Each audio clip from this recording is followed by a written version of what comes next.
उत्तर प्रदेश के एक छोटे से कस्बे में रहने वाली 19 साल की आरती का सपना था डॉक्टर बनना। जब भी वो सफेद कोट पहनकर अस्पताल में काम करने वाले डॉक्टरों को देखती, उसकी आंखें चमक उठती। वो अक्सर अपनी माँ से कहती, माँ, एक दिन मैं भी लोगों का इलाज करूंगी। माँ मुस्कुरा देती, लेकिन घर की हालत अच्छी नहीं थी। पिता एक छोटी दुकान चलाते थे और समाज की सोच वही पुरानी थी। लड़की जितनी जल्दी शादी हो जाए उतना अच्छा। आरती पढ़ाई में बहुत तेज थी।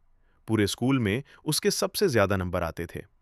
लेकिन जैसे ही उसने 12वीं पास की, घर में रिश्तों की बातें शुरू हो गईं। एक शाम पिता ने धीरे से कहा, बेटा, लड़का अच्छा है, सरकारी नौकरी में है, हमने हां कर दी है। आरती के हाथ से किताब गिर गई। उस रात वो सो नहीं पाई। कमरे की दीवार पर चिपका उसका डॉक्टर बनने का सपना जैसे उससे सवाल पूछ रहा था, क्या बस इतना ही था तुम्हारा सपना? अगले दिन उसने हिम्मत जुटाई, कांपती आवाज में बोली, पापा, मुझे शादी नहीं करनी अभी, मुझे डॉक्टर बनना है। घर में सन्नाटा छा गया। रिश्तेदारों ने ताने देना शुरू कर दिया। इतनी पढ़ाई कराकर क्या करना है? आखिर में चूल्हा ही संभालना है। लड़कियां ज्यादा सपने देखें तो घर टूटते हैं। धीरे धीरे घर का माहौल बदलने लगा। पिता उससे कम बात करने लगे। मां बीच में फंस गईं। लेकिन आरती ने हार नहीं मानी। वो सुबह 4 बजे उठकर पढ़ती, दिन में घर का काम करती, रात को मोबाइल पर फ्री लेक्चर्स देखकर नीट की तैयारी करती।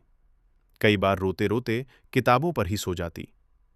एक दिन उसकी मां चुपचाप उसके पास आई और 500 रुपए रखते हुए बोली, मेरे पास बस इतना है, लेकिन तू अपना सपना मत छोड़ना। उस दिन आरती पहली बार खुलकर रोई। समय बीतता गया। एग्जाम का दिन आया।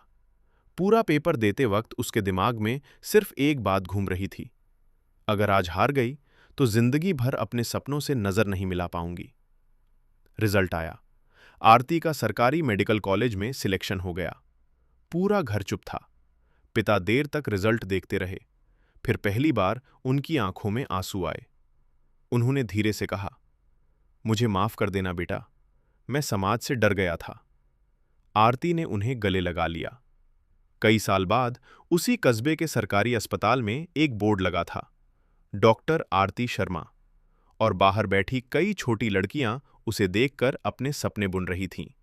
क्योंकि कभी-कभी एक लड़की जब अपने सपने चुनती है तो सिर्फ अपनी जिंदगी नहीं बदलती, पूरी पीढ़ी की सोच बदल देती है।